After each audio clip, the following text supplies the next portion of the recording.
Desde 1910, el mundo, sin saberlo, se aproximaba a la Primera Guerra Mundial. En Inglaterra, se coronaba al rey Jorge V en el trono del imperio. Al crucero chileno, Chacabuco, le tocó participar en la ceremonia. Desde esas latitudes, el movimiento femenino sufragista causaba impacto en el mundo entero. La Unión Sudafricana, por su parte, se transformó en dominio independiente, mientras que en Irlanda se iniciaba una guerra civil contra el gobierno inglés. Luego el Kaiser alemán hacía una demostración de fuerza en África, enviando una nave de guerra al puerto de Agadir, en el Marruecos francés. Más tarde los Balcanes eran sacudidos por dos guerras sucesivas que anunciaban la caída del Imperio Otomano y Austrohúngaro. En nuestro país, el régimen parlamentario enfrentó crecientes demandas sociales. La economía creció significativamente gracias a las exportaciones de nitrato, pero esta dependencia también la hizo vulnerable.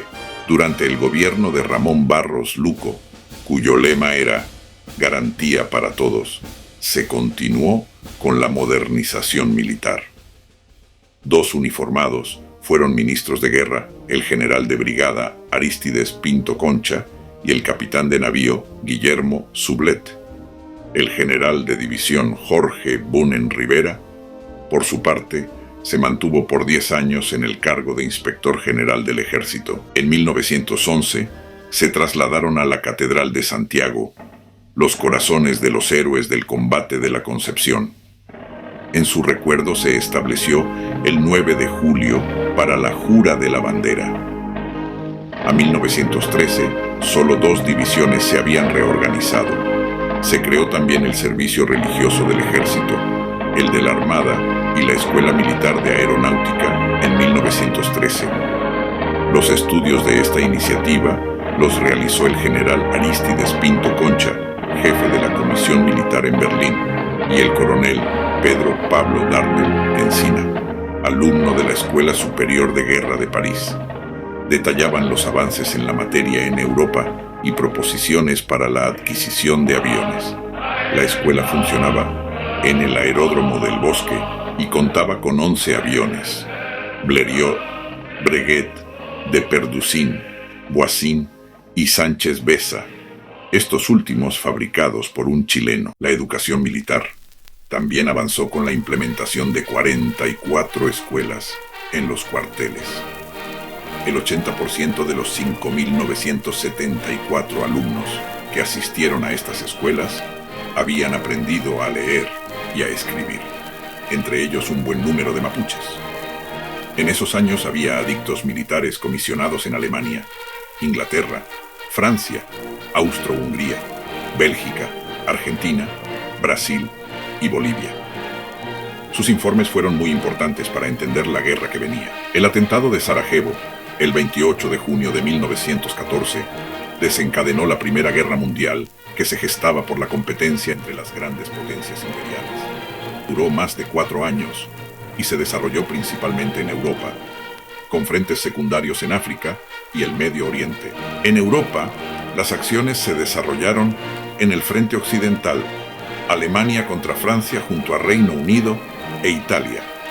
También hubo un frente oriental donde combatieron Alemania y Austria-Hungría contra Rusia. A la Entente acabaría uniéndose Estados Unidos, tras el torpedeo de submarinos alemanes a sus buques. En este frente se produjo una larga guerra de desgaste en trincheras y sin movimientos ofensivos relevantes. En el frente oriental, en tanto, hubo avances de la Triple Alianza.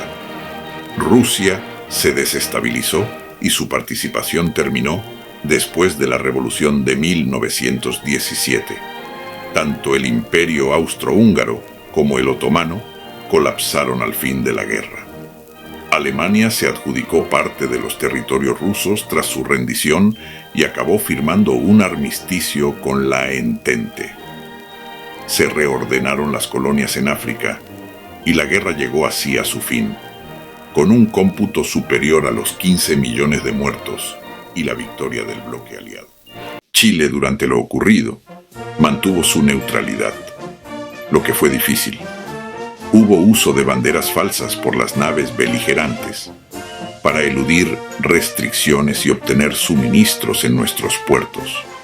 Asimismo, el alto tráfico de buques de guerra de diversas naciones generó protestas diplomáticas entre los países beligerantes, como la llegada del crucero alemán Gneisenau a Valdivia y la presencia del crucero británico Glasgow en Valparaíso.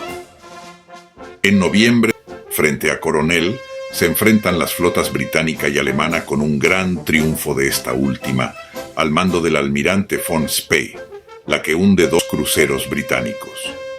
Luego, en un combate en las Malvinas, la flota alemana fue derrotada por una fuerza británica.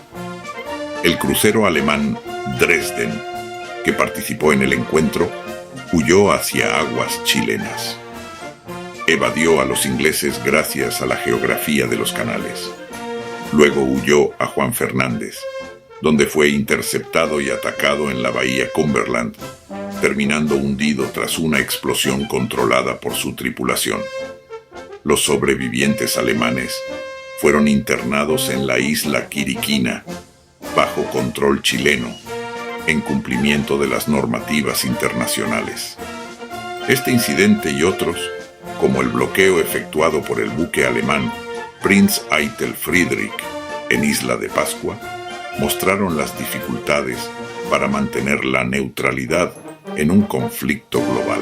Las británicas también marcó el final de la era liberal, dando paso a una mayor intervención estatal. Varios chilenos participaron activamente en la guerra. Aviadores como Luis Omar Page y Arturo del Oro, como asimismo varios oficiales, militares y navales, estudiaron y observaron de cerca las operaciones militares en Europa. El conflicto mundial proporcionó valiosas lecciones para las Fuerzas Armadas chilenas. Se destacaron entre ellas la importancia de la artillería, la infantería, los tanques y la aviación, y se propusieron mejoras en la defensa antiaérea y la organización de unidades combinadas. Estas quedaron plasmadas en las revistas militares y luego en los planes institucionales. Obstürmt oder steigt, ob die Sonne uns lacht, der Tag glühend heiß, oder eiskalt die Nacht. Bestaunt sind